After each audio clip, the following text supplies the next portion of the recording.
Gracias, capitán. Y muy buenos días para todas las personas que están asistiendo a esta capacitación. Como bien lo dijo el capitán Chacón, mi nombre es Olga Mercedes Delgado Caro, soy abogada egresada de la Universidad Libre y soy conciliadora en Derecho. Hago parte del grupo de abogados de la empresa Derecho y Propiedad en el área de privados.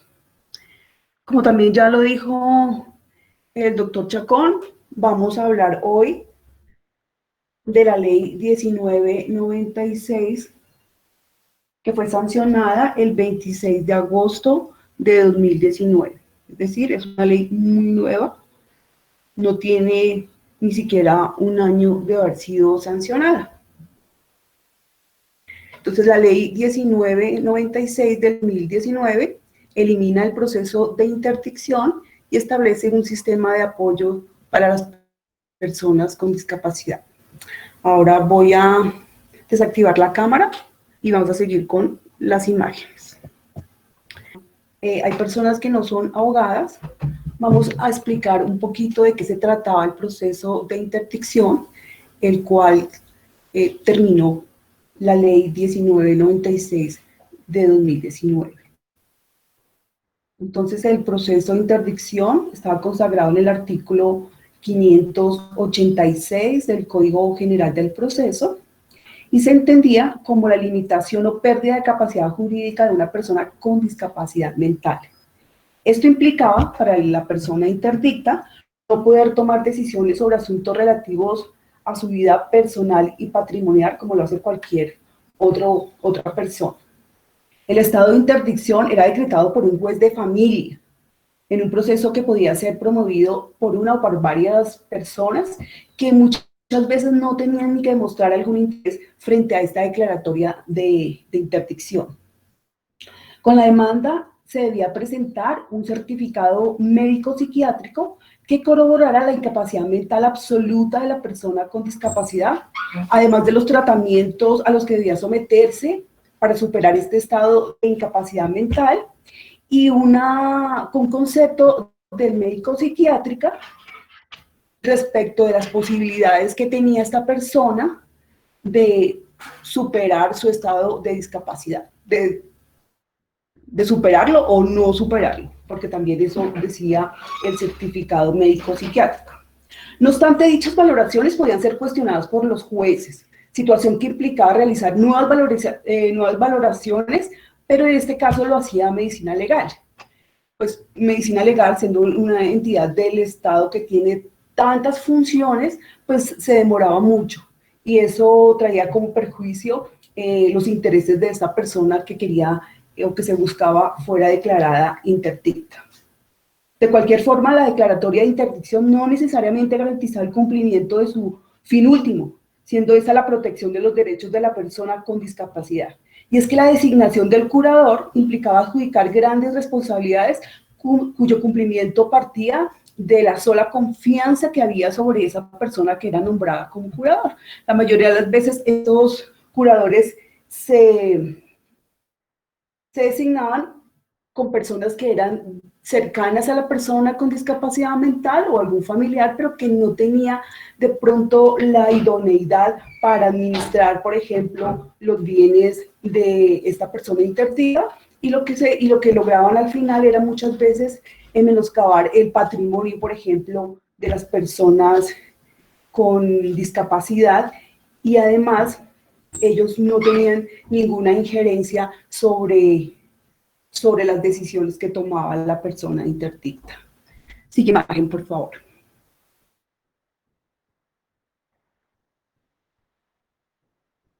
La ley 1996 garantiza el respeto de la dignidad humana, la autonomía individual, incluida la libertad de tomar las propias decisiones, la independencia de las personas y finalmente el derecho a la no discriminación.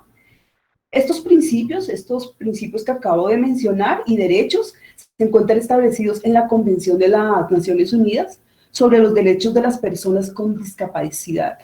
Y estos tratados de las Naciones Unidas están ratificadas por Colombia. Entonces, a partir de todas estas decisiones que no son nuevas, aunque para nosotros de pronto sí, porque solamente con la ley 1306 de 2009 se dejó de hablar de personas con incapaces mentales por personas con discapacidad mental. Entonces es uno de los cambios que hay. Ya no hablamos de incapaces, sino de personas con discapacidad mental.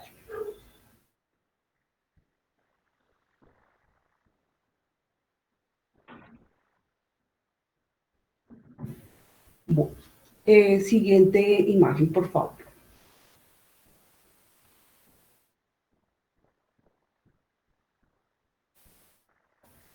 Vamos a hablar también de que se entendía o que entendíamos por, por capacidad. Entonces la capacidad es la facultad que tiene toda persona de decidir por su vida, sus bienes, de manera autónoma, sin que en esas decisiones haya injerencia de otras personas. Entonces, una vez que nosotros adquirimos la mayoría de edad, eh, para la ley colombiana, porque en otras latitudes se adquiere la mayoría de edad a otra edad, nosotros a los 18 años, entonces para la ley somos plenamente capaces, o sea, hay una presunción de que todos somos plenamente capaces. Siguiente imagen, por favor.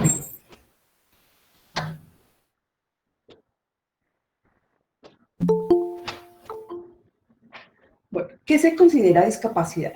La ONU, en la Convención sobre los Derechos de las Personas con Discapacidad y Protocolo Facultativo, definió la discapacidad como un concepto que evoluciona y que resulta de la interacción entre personas con diferencias y las barreras debidas a la actitud y al entorno que evitan su participación plena y efectiva en la sociedad, en igual de condiciones a las demás personas. Entonces, como les decía, ya hay muchos tratados donde están dándole una nueva imagen a las personas con discapacidad, partiendo del principio que ya no se les va a considerar incapaces, sino discapacitadas, que es diferente. Entonces, en nuestro ordenamiento jurídico,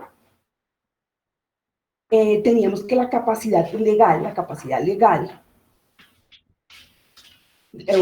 legal de una persona, de acuerdo al artículo 1502 del Código Civil colombiano, consiste en que un individuo pueda obligarse por sí mismo, sin el ministerio o la autorización de otro, lo que ya les había comentado. El artículo 503 del Código Civil colombiano indica que la presunción de capacidad legal debe tenerse presente en todo momento, excepto en aquellas personas que la ley declarare como incapaces. Sin embargo, y aquí comienzan los cambios, el artículo 1504 del Código Civil colombiano declaraba: son absolutamente incapaces los dementes, los impúberes, entiéndase impúberes, personas menores de 12 años, y sordomudos que no pueden darse a entender por escrito, indicando que cualquier acto jurídico de las personas en estas condiciones no producían obligaciones, rezando lo siguiente: sus actos no producen ni aún obligaciones naturales, y no admiten caución. Pero a partir de la ley 1996 del 2019, el concepto de incapacidad cambió y se excluye o incluye, dependiendo de la forma en la cual se mire, a los dementes, los cuales con base en la ley 1306, ya se había mencionado también, ya no se denominan incapaces, sino personas con situación de discapacidad mental. Y a partir de ahora tienen derecho, recuerden, el derecho de ser considerados capaces y que sus decisiones, su voluntad, sea tenida en cuenta.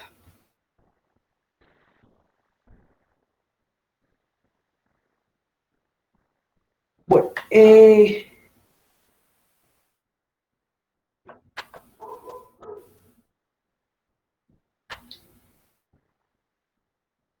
Entonces, bueno, ¿qué es la capacidad entonces? Pues hablamos de que es una habilidad que la ley reconoce a una persona para poderse obligar por sí misma sin la intervención o autorización de otra. La capacidad legal es el atributo más esencial de la personalidad jurídica de un individuo considerado como aquella aptitud de ser titular de derechos y ejercerlos de forma autónoma. Entonces, les hablaba del ejemplo de cuándo somos capaces y cuándo incapaces. Somos incapaces legalmente desde que nacemos hasta los 18 años. Porque allí somos incapaces por la edad. Entonces, no tenemos la facultad para contratar, no podemos tener un contrato laboral, no podemos comprar y vender bienes muebles o muebles, no podemos adelantar unos procedimientos quirúrgicos sin autorización de los padres, y son ellos los que deciden de nuestro patrimonio si lo llegamos a tener, de nuestra vida en general, nos trasladan de ciudad, son con la autorización de los padres que las personas pueden o no salir del país, etc. Pero una vez cumplimos los 18 años, somos capaces, y aquí decidimos de todos los aspectos de nuestras vidas. Entonces, si queremos hacernos una cirugía estética, nos la hacemos sin autorización, nos casamos sin autorización, compramos bienes, contratamos, etc. Pero las personas con discapacidad mental, hasta la ley 1996, no tenían esta facultad.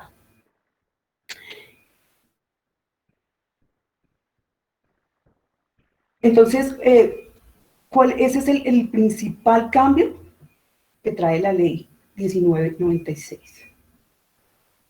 La ley precisa que siempre se presume la capacidad legal de todas las personas sin distinción. Artículo 1503 del Código Civil.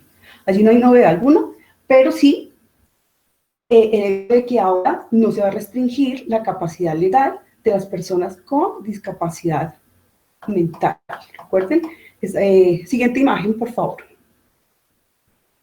Recuerden que ya no se las va a llamar personas incapaces, sino personas en situación de discapacidad mental.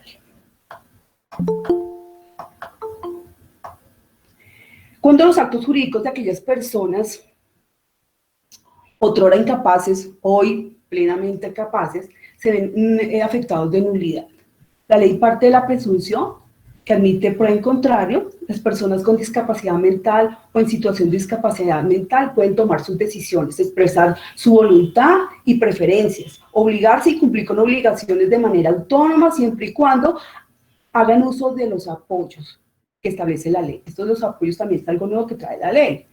Pero entonces si se establece que la persona no podía o no tenía la plena capacidad para decidir, y que debería haber utilizado los apoyos, entonces allí podríamos estar frente a una nulidad relativa de los actos de esta persona, es decir, cuando requería de esos apoyos y no los tenía. Entonces aquí, pues, la ley nos enfrenta a unos nuevos retos. El primero, adecuar el trámite de la interdicción, que como dijimos ya terminó, ya no volvemos a hablar de procesos de interdicción. Ahora vamos a utilizar el proceso verbal sumario de designación de apoyos, descrito en los artículos 9, 32, 38, 54 de la Ley 996. Pero dichos aspectos del nuevo proceso verbal sumario solo comenzarán a regir 24 meses después de la promulgación de la ley.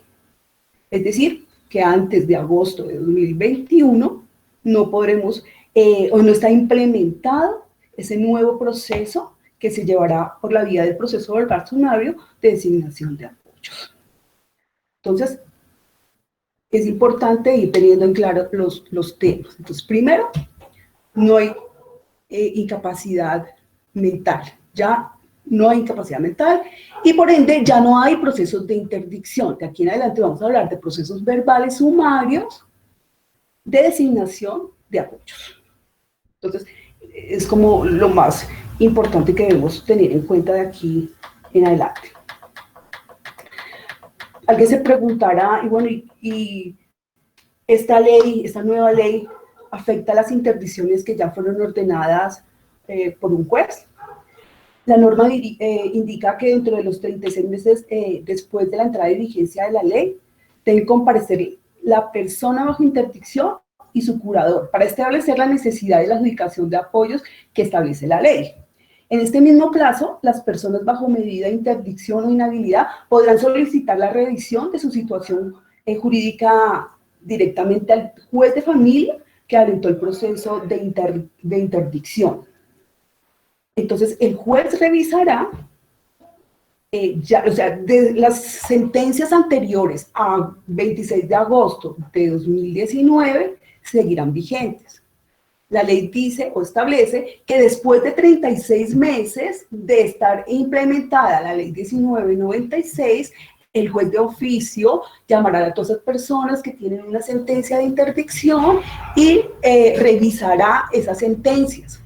Revisará, establecerá si esta persona aún requiere de esos apoyos. Entonces ya se cambiará el proceso de interdicción por una designación de apoyo siempre y cuando el juez considere, después de las valoraciones que deberá hacer, establecerá si esa persona aún requiere de esa designación de apoyos y podrá dejar a los mismos curadores o de pronto decidirán también de acuerdo a la voluntad de la persona en discapacidad mental, a quien dejan como su apoyo para que lo ayude en la toma de decisiones de aquí en adelante. Entonces se puede concluir que esas providencias y estas sentencias de interdicción provisionales o definitivas siguen vigentes mientras no se determine por vía judicial la adjudicación de apoyos. ¿Qué pasa con las personas que no tienen, que aún no han sido declaradas bajo interdicción? Lo primero que se debe recordar es que ya no son procedentes los procesos de interdicción por mandato de la ley 1996, pero los procesos de adjudicación judicial de apoyos solo comenzarán a regir hasta el mes de agosto de 2021. Entonces, ¿qué se busca aquí o qué se ha intentado? Se inician los procesos de adjudicación judicial de apoyos, es decir, el proceso verbal sumario, para solicitarle al juez que cuando es una medida extrema, y aún a pesar de que la norma todavía no está implementada, pero por primacía del derecho sustancial sobre el procesal, lo cual está establecido en el artículo 228 de la Constitución Política de Colombia, entonces que se entre a adjudicar estos procesos, o esta adjudicación, mejor, designación jurídica de apoyos. Siguiente imagen, por favor. Pero con esta ley, es la siguiente que ver.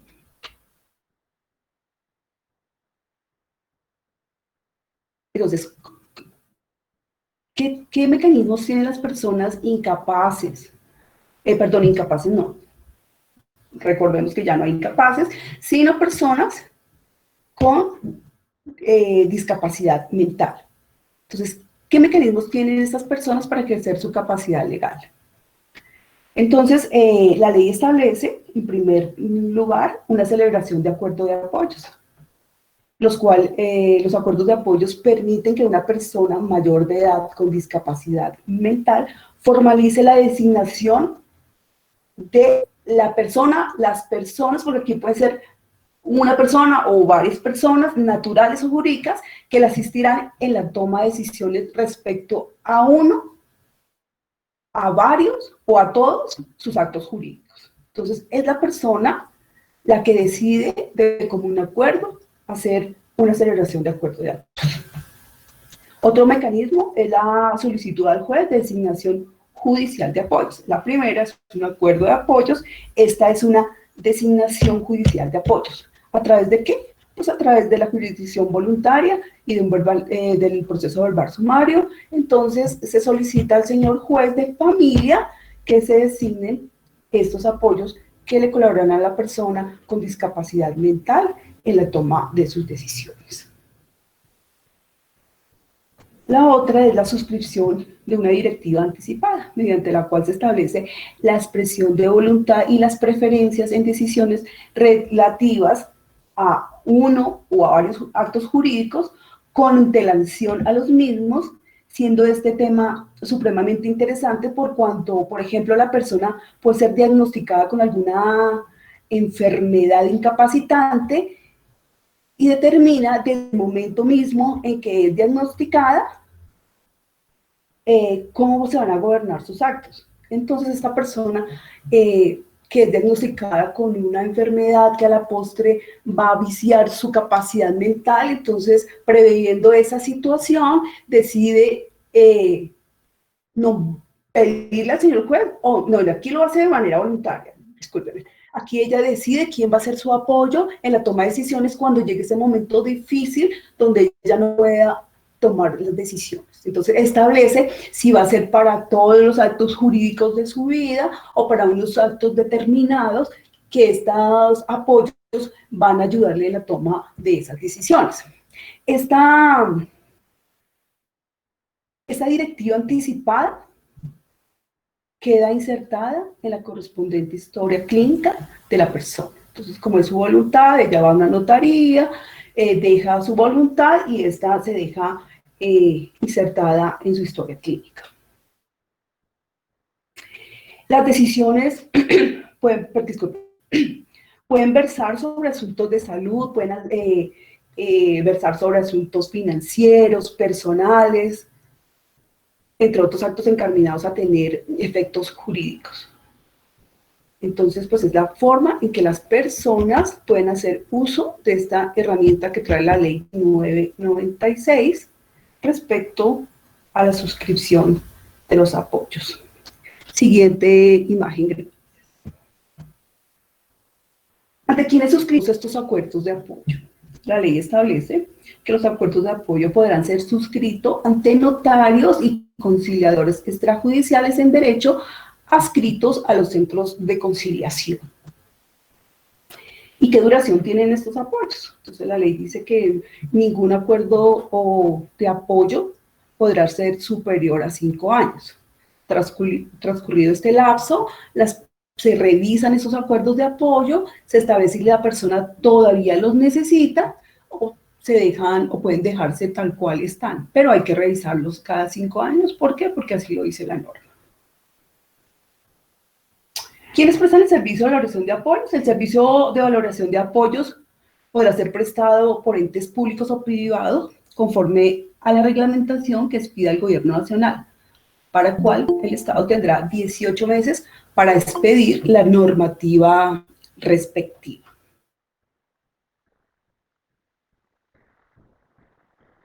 Las características de estos apoyos, pues es importante tener en cuenta que las personas de apoyo tienen la obligación de hacer todo lo posible para garantizar que la persona con discapacidad mental pueda tomar decisiones informadas y conscientes, que reflejen íntegramente sus deseos y su voluntad.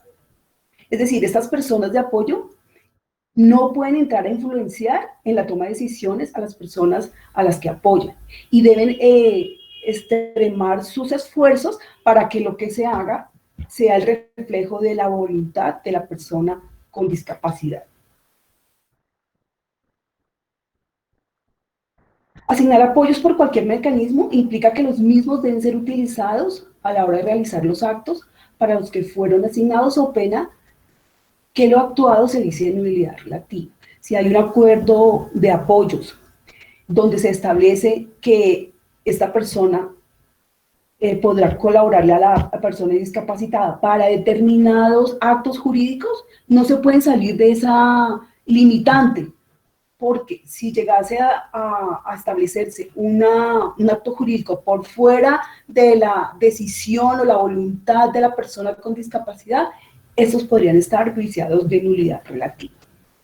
Los notarios, los conciliadores y los jueces, según sea el caso, deberán garantizar que las personas titulares de los actos jurídicos a las que se designen o adjudiquen los apoyos entiendan las razones y el contenido y el alcance, así como sus efectos y las implicaciones que esta responsabilidad tiene.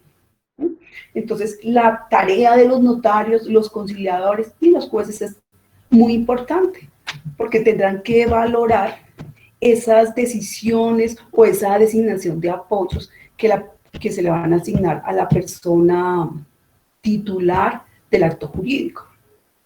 Aprovecho para explicar quién es el titular del acto jurídico. El titular del acto jurídico es la persona con discapacidad mental que requiere de la asignación de los apoyos.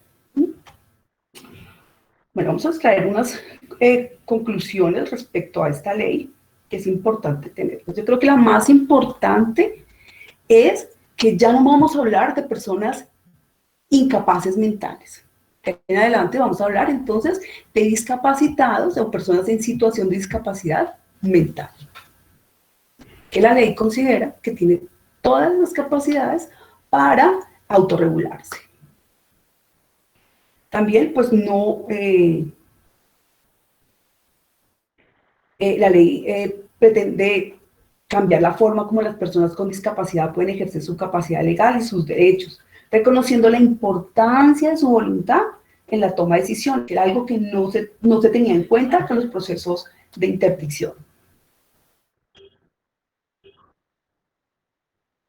Sin embargo, aunque la ley en principio tiene unos objetivos nobles, la expedición de la nueva ley no tuvo en cuenta el impacto y efectos negativos que tendría derogar la interdicción sin antes haber regulado los mecanismos que se introdujeron, las nuevas normas que se introdujeron. Los plazos determinados para la reglamentación y la capacitación necesaria no fueron acompasados, pues hay términos, perdón, los términos van de 12 a 36 meses para la implementación. Aunque de manera inmediata se decretó la suspensión de los procesos de interdicción que estaban en curso. Entonces, todos los que teníamos procesos de interdicción, a partir del 26 de agosto quedaron suspendidos por mandato de la ley. Pero no se dieron unas herramientas claras y que se pudieran utilizar inmediatamente para todos esos casos de las personas que requerían ahora, pues, de los apoyos. Existe una incertidumbre frente a la posibilidad de implementar realmente la nueva normativa, ya que la sola formación de equipos interdisciplinarios que valoren a las personas en estado de discapacidad mental de una forma integral implican grandes costos a nivel intelectual, económico y operativo, que no sabemos si el Estado puede asumirlo, sobre todo en estos momentos pues, de crisis y que la misma rama judicial está pasando por situaciones bien difíciles. Pues hay una incertidumbre total y jurídica respecto de si se van a cumplir con estos plazos que se establecieron para la implementación de la ley 1996, pero sin embargo ya no se puede hablar del proceso de interdicción. ¿Qué se recomienda entonces? Nosotros, en nuestra área, en nuestra empresa Derecho y Propiedad, viendo las necesidades de nuestros clientes, tenemos un caso particular en que la señora estaba solicitando la interdicción de su esposo en razón a su deterioro en la salud física y mental. El señor tenía problemas físicos, tenía problemas mentales que cada día degeneraban en que le fuera más difícil tomar sus decisiones. Entonces iniciamos el proceso de interdicción, el cual fue suspendido en agosto del año pasado. Entonces, fuimos a las notarías pues todavía no tienen el conocimiento, no se los ha capacitado como la ley lo indica, entonces optamos por una salida ya un poco salomónica y fue que el señor le otorgara, como todavía es, pues está en capacidad mental para hacerlo, otorgó un poder general a la esposa para que con la señora pudiera tomar decisiones respecto del patrimonio e incluso de situaciones médicas de su esposo. También en otra de nuestras regionales ya se inició un proceso verbal sumario de adjudicación judicial de designación de apoyos. Entonces, simplemente se llevó el proceso con todo el trámite del proceso verbal sumario y ya tenemos una sentencia de adjudicación de apoyos. Recuerde que hay una posibilidad que en casos extremos se le solicite al juez que se haga esa designación legal de los apoyos en razón a la situación difícil o perentoria en la que puede estar una persona en estado de discapacidad mental. Es importante también en cuenta que el artículo 4 de la ley prescribe que en virtud del principio de autonomía, también los discapacitados tienen derecho a equivocarse. Habría que añadir a este concepto que ese derecho a equivocarse trae consigo aparejado el deber de reparar las consecuencias de las equivocaciones. Entonces, a las personas en discapacidad mental se las equiparó a las demás personas que cumplen su mayoría de edad y tienen personería jurídica. Tienen derechos a decidir sobre todos los aspectos de su vida, pero también a equivocarse. Y pues todos sabemos que nuestras equivocaciones tienen unas consecuencias. Y esas consecuencias pues son el de reparar todos los daños que causemos con nuestras acciones o con nuestras omisiones. De acuerdo al artículo 60 de la ley 1996, se eliminó para los discapacitados mentales del concepto de incapacidad. Esto implica que los discapacitados mentales, ahora plenamente capaces, deben responder por los daños que causen con su patrimonio, como todo el mundo, cualquier sea la fuente de la responsabilidad. Entonces, pues, si uno es plenamente capaz para ejercer sus derechos, también lo es para atender sus obligaciones. Ese es el principio de la capacidad jurídica. Por favor, la siguiente imagen.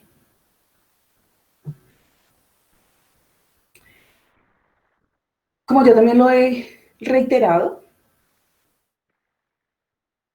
de pronto la principal dificultad que tiene la ley 1996 del 2019 es los plazos que hay para la implementación. Entonces la ley 1996 nos tomó a muchos por sorpresa con el cambio de paradigma, lo que implica que ya no vamos a hablar de la interdicción judicial. A las personas con discapacidad se les reconoce plenamente la capacidad jurídica y se incorporan apoyos para la toma de decisiones. Pero además del cambio radical que afrontamos, la lectura de la ley es difícil. No todas sus disposiciones están vigentes. Varias entidades públicas deben reglamentar diferentes aspectos, pero los tiempos son largos. Entonces vamos a ver más o menos en qué tiempos pues, podría estar reglamentada esta norma. La valoración de apoyos debe esperar entre 12 y 18 meses. Entonces, esta es una de las herramientas más innovadoras de la ley 1996 del 2019. Sin embargo, debemos esperar entre 12 y 18 meses para poder aplicarlos. Primero hay que esperar que el ente rector del Sistema Nacional de Discapacidad, hoy día Alta Consejería para la Participación de Personas con Discapacidad, tiene 12 meses, que vencen el 26 de agosto de 2020, para expedir los lineamientos y protocolos para realizar las valoraciones. Pero ahí no termina la cosa. La Consejería tiene además 18 meses que vencen el 26 de enero de 2021 para reglamentar la prestación del servicio de valoración de apoyos. En estos tiempos, la alta consejería deberá indicarle a las entidades públicas que según la ley están obligadas a prestar ese servicio, cómo hacer la valoración, qué tener en cuenta, qué entidades privadas pueden hacerlo, entre otras cosas. Pero para eso, repito, tienen de entre 12 y 18 meses. Los acuerdos de apoyo en notaría y centros de conciliación deben esperar 12 meses. En este momento la posibilidad de llegar a un acuerdo de apoyo en notaría o centro de conciliación no está vigente.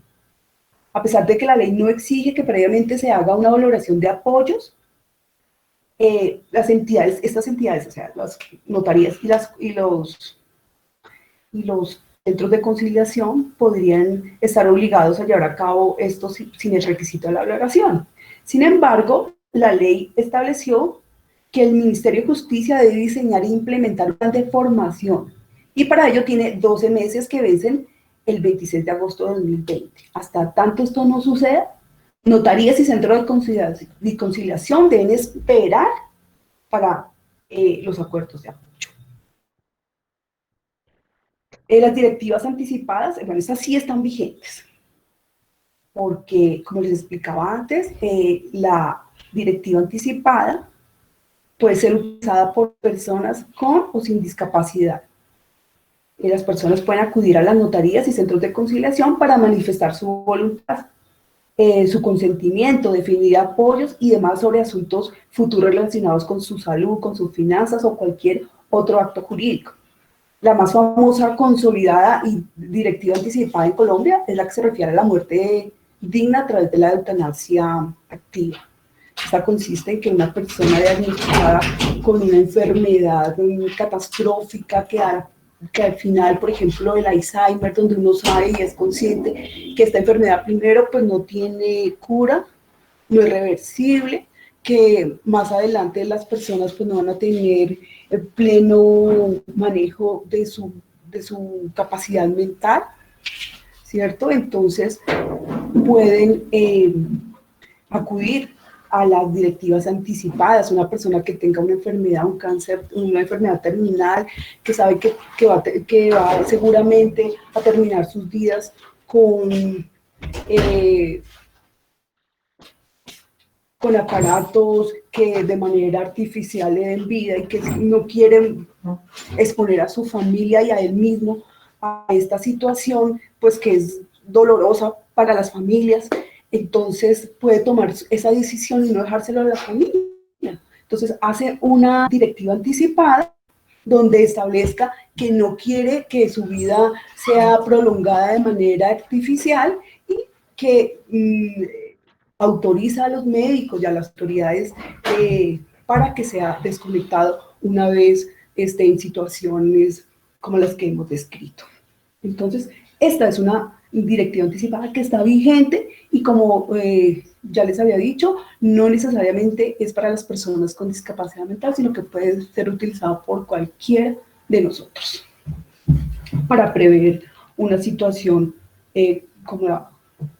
como la que de estar en una muerte o en una vida vegetal.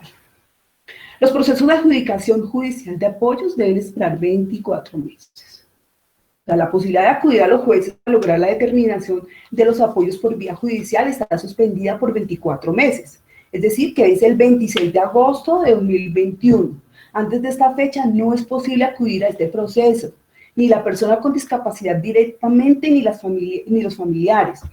Durante este tiempo habrá capacitación y procesos de formación. Está también en este tiempo se estarán preparando los equipos interdisciplinarios que van a ayudar al juez a la valoración de esta designación judicial de apoyos, pero como les digo, tenemos hasta el 26 de agosto de 2021.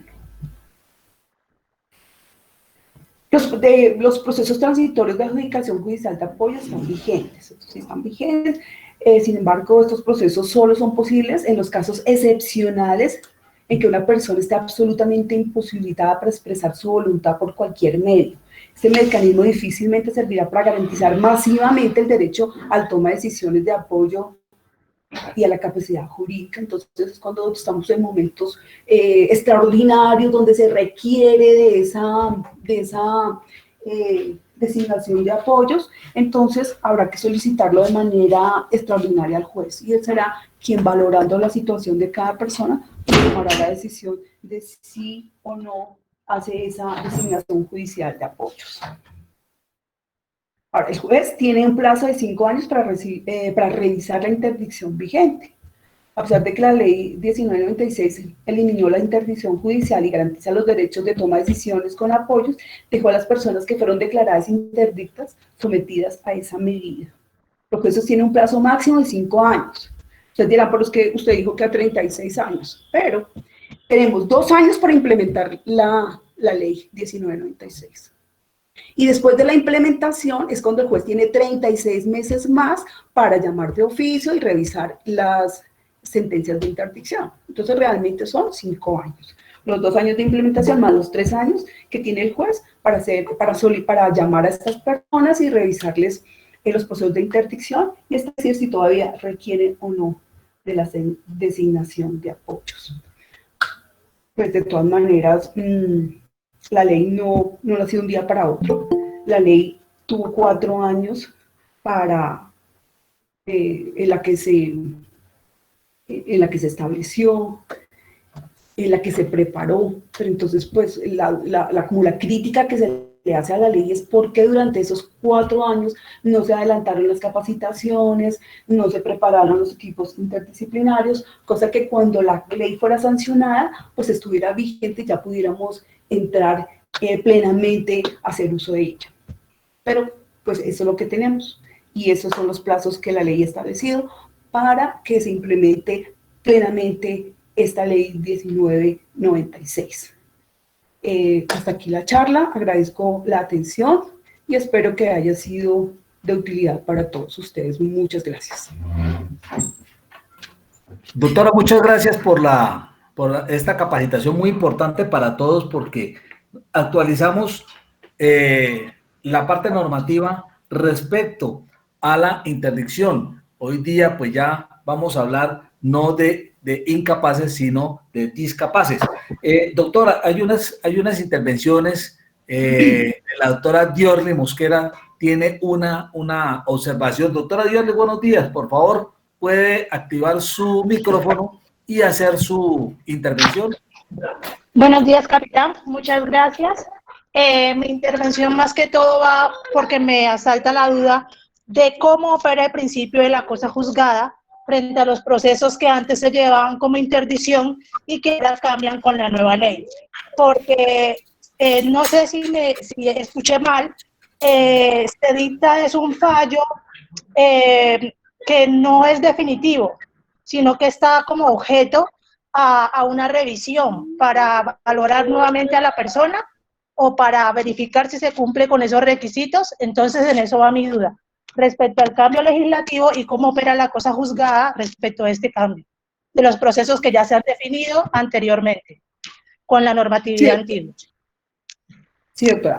En principio, las sentencias de interdicción están vigentes, pero la ley sí es muy clara pensaríamos que no hay aquí una cosa juzgada, porque después de 5 años después de 36 meses de implementada la ley 1996, el juez debe, dice la ley expresamente, debe llamar de oficio a todas estas personas a las que ya tienen una sentencia de interdicción para revisar esa sentencia y establecer, primero, si la persona todavía requiere esos apoyos. Y segundo, pues adecuarla a la ley 1996. Entonces, se cambiará la interdicción por una designación judicial de apoyo siempre y cuando, después de hacerle el análisis con los equipos interdisciplinarios que apoyan al juez, entonces verificando si esa persona todavía requiere esos apoyos. Si lo requiere, pues se hará en ese momento una designación legal de apoyos. Pero pues podríamos pensar que no hay cosa juzgada en la interdicción, porque de todas maneras esta es sujeta de cambio de curadores, etcétera. Pero en este momento es revisión y implementación de los apoyos judiciales. Gracias, doctora, muy gentil. Ramiro Moreno, ¿tiene usted una buena intervención, una buena observación? Por favor, active el micrófono y háganos su observación respecto a su aporte a la capacitación. Mi capi, muy buenos días para todos. Doctora Olga, muy buenos días. Bueno, mi intervención va directa a una duda. Los actos jurídicos que se realizaron posteriores a una sentencia de interdicción sobre los bienes entre comillas, declarado interdicto, podrán llegar a someterse a la revisión oficiosa del juez de la que usted nos indica, doctora. Un ejemplo, en el año 2015 se declaró interdicto a Pepito Pérez y posterior a esa declaración de interdicción se procedió a la venta de un bien inmueble que estaba a nombre de él. Una vez para implementar la ley 1996 se realice la revisión oficiosa, esta sentencia esta venta quedará susceptible a esa revisión? Muchas gracias. No, la ley habla es que lo que es sujeto de revisión es la interdicción como tal. Entonces, lo que se va a buscar es que se establezca si la persona con discapacidad mental todavía requiere de esos apoyos, pero los actos que ellos ya celebraron con ocasión de la interdicción, no son revisables, o la ley no lo dice. Lo que dice la ley es que se va a revisar es el acto como tal, el acto de la interdicción, para establecer si aún es requerido por la persona con discapacidad, pero no los actos que con ocasión de la interdicción se hayan realizado. Bueno, muchas gracias, doctora, muy gentil. Andrea quiere intervenir, tiene una pregunta, por favor, activa el micrófono y puedes hacer la pregunta. Gracias, capitán. Buenos días a todos. Sí, yo tengo una pregunta. Pues dentro de mi experiencia he visto que los procesos anteriores de interdicción se realizaban mucho para efectos de pensión, ¿sí?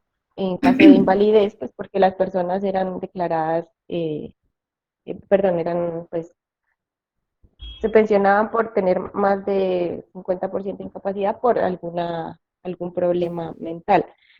Entonces, estas personas tenían que hacer este proceso porque los fondos de pensiones les solicitaba la sentencia de interdicción y que se haya nombrado un curador.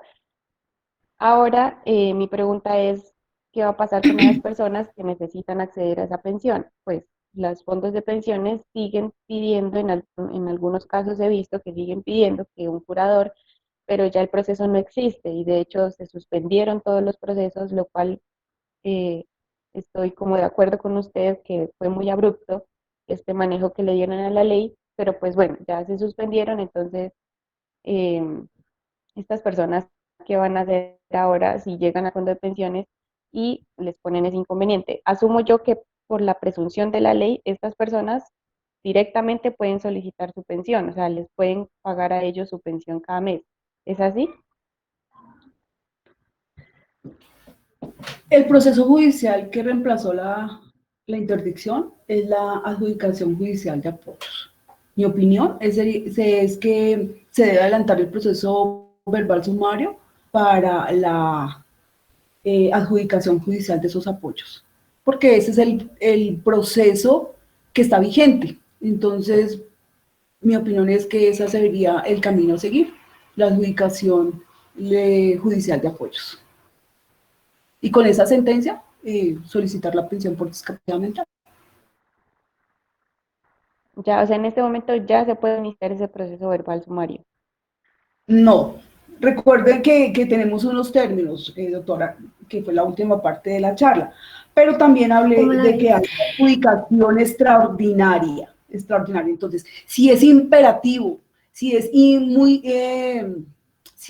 se requiere inmediatamente de esa solicitud de apoyos, uno debe pedirle al juez que en razón de esa situación perentoria se haga la adjudicación judicial de apoyos, pero de manera extraordinaria, no es lo común.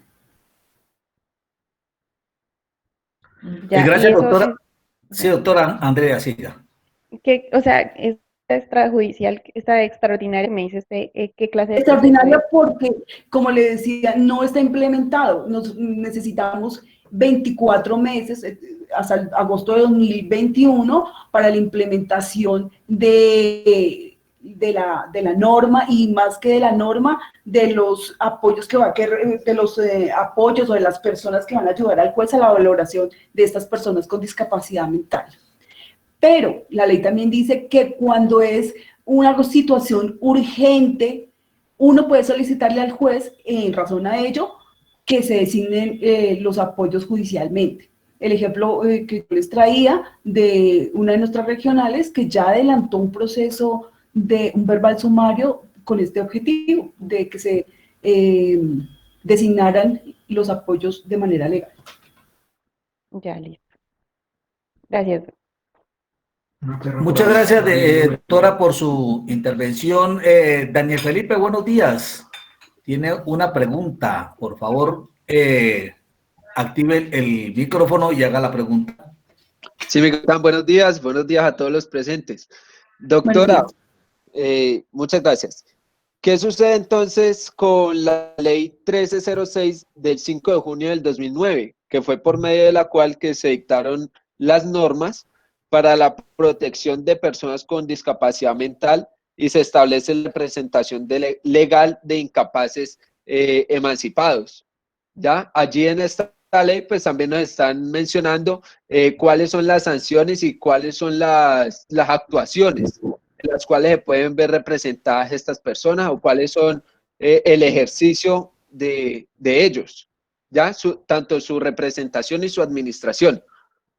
Entonces, ¿no sería que esta ley 1996 podría llegar a ser un complemento de la 1306? Claro, doctor.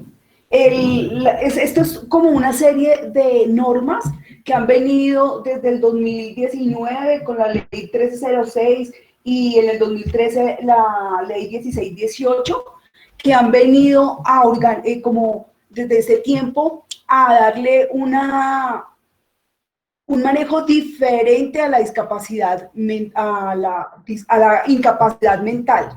Recuerde, antes incapaces mentales.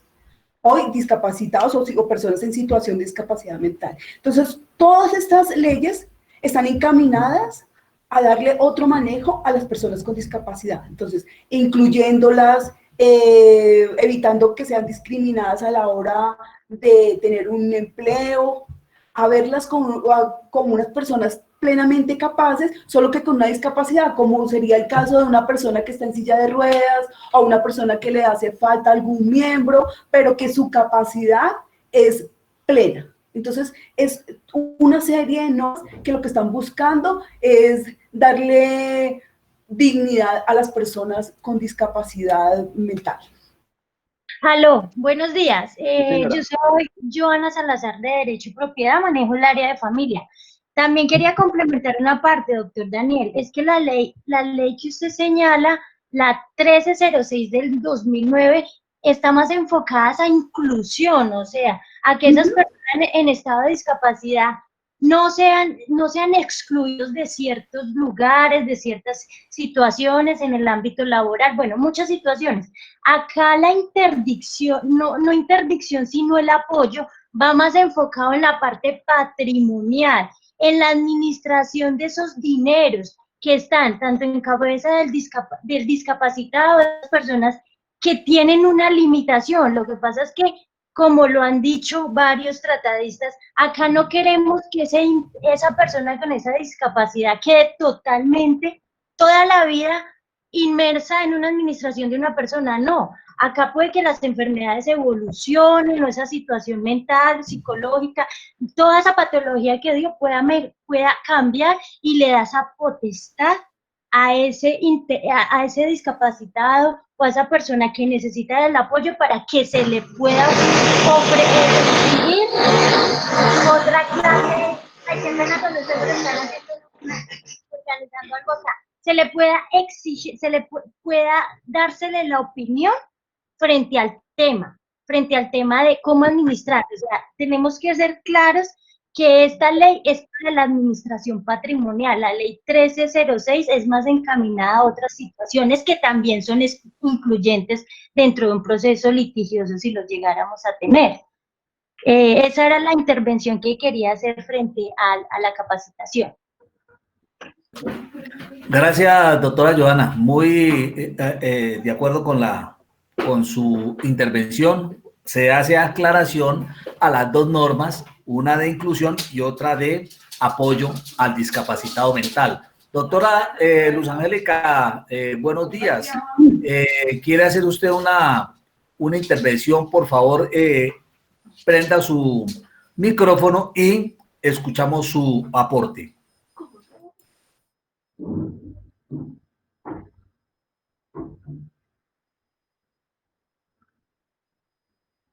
Doctora Luz de Santa Marta.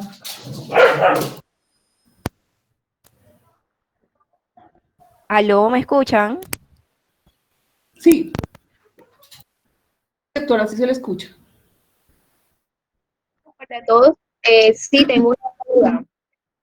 Respecto, pues ya sabemos que el juez debe hacer una revisión de esos procesos de interdicción, pero pues quisiera saber qué puede hacer el juez en caso de que los curadores se nieguen a ir a esa revisión de los procesos de interdicción. ¿Qué debe hacer el juez en esos casos? Doctora, es un mandato de ley, es una orden que el juez le va a dar a esos curadores y a las personas que en estado de discapacidad para que se acerquen a los despachos que proclamaron la sentencia para ser revisada. Es una orden judicial, entonces pues las personas tienen que están obligadas a acudir a ese llamado del juez. Bueno, muchas gracias, doctora. Ya teniendo, revisando acá que no hay más intervenciones, no hay más solicitudes de preguntas, le solicitaría muy respetuosamente a los que intervienen en el día de hoy para que nos haga las evaluaciones que ahí están en su respectivo chat. Doctor Kevin, buenos días. Pláceme verlo y queremos escucharle su intervención. Capi, buenos días, ¿cómo está? Muy buenos días para todos. Bueno, muy contento realmente en el día de hoy. Esa capacitación pues es un tema muy importante. Sabemos que pues hay muchos procesos en este momento que están en curso, pero pues sobre todo agradecerles muy especialmente a todos ustedes porque claramente esta capacitación ha llegado a más personas en el día de hoy. Muchas gracias a todos los que han compartido nuestras publicaciones, especialmente gracias a Regional de Melgar, que tanto su abogada como la asistente regional han compartido acuciosamente, Secretaría de Público, la doctora Luz Dari del área de privados, en general el doctor Chacón, director del Centro de Estudios, en general todos, muchas gracias por ese aporte. Vamos a continuar claramente haciéndole promoción a nuestras capacitaciones, pidiéndole claramente el apoyo a todos ustedes, tanto miembros de la organización, estudiantes, invitados especiales, usuarios, clientes, para que continuemos propagando esta información, invitando a las demás personas. Hoy ya completamos 85 personas, esperamos llegar muy pronto, ojalá esta semana a los 100 asistentes. Muchísimas gracias, saben que cuentan con una empresa muy sólida, una empresa que ha demostrado que económicamente, ideológicamente, en su estructura, es muy sólida. En este momento estamos trabajando sin falta y prestándole el servicio a nuestros clientes. Somos una empresa que ofrece un servicio óptimo a nuestros clientes y que obviamente se preocupa por el bienestar de ellos y por el bienestar de sus familias. Esperamos que puedan vincularse con nosotros, bien sea por mediante una afiliación, un contrato particular, consulten sus casos. Nosotros tenemos profesionales, como ustedes lo ven en estas capacitaciones, tanto del expositor como el que interviene, que son expertos en esos temas y que realmente podemos ayudar a nuestros clientes. Muy contento por la capacitación del día de hoy y esperamos que el día de mañana sea mucho mejor. Los esperamos, ya saben, el día de mañana a las 10 de la mañana, no a las 9, sino a las 10 de la mañana. Los que son miembros de CASUR y también los que nos quieran acompañar, los días lunes a las 4 de la tarde, tendremos una capacitación muy importante este próximo lunes también para que se unan por el Facebook Live de CASUR. Muchas gracias a todos ustedes, muchas gracias, doctor Chacón. Espero tengan un feliz día. Gracias, doctor Kevin. Doctora Olga, hay una pregunta de Darwin Julio. Dice, ¿qué sucede si a una persona le reconocen una pensión de invalidez o de sobreviviente en razón a su discapacidad y después el juez al revisar señala que no tiene derecho al apoyo? ¿Qué sucedería en este caso? Todas las pensiones de discapacidad tienen unas revisiones dentro de algunos términos, de algunos tiempos. Entonces, independientemente de esta nueva ley de la 1996, todas las pensiones de discapacidad, por discapacidad mejor, están sujetas a revisión. Entonces, simplemente se seguiría con el mismo trámite, la revisión de esas pensiones por discapacidad. Perfecto, muchas gracias, doctora. Bueno, a todos los que participaron en el día de hoy, les agradecemos su intervención. Sabemos de que hoy aprendimos cosas nuevas y esperamos de que haya sido de su agrado. Les quiero pedir el favor nuevamente que, por favor, nos evalúen la capacitación. Ahí está el link. Es importante para nosotros su opinión y en qué podemos seguir mejorando. A todos y cada uno de ustedes les doy mis agradecimientos y los esperamos el día de mañana para la capacitación de las 10 de la mañana, un tema muy importante, muy interesante, y que en sus correos se hará llegar a la invitación. Dios los bendiga a todos, cuídense mucho y, como decimos todos, quédense en casa para evitar el contagio de la pandemia.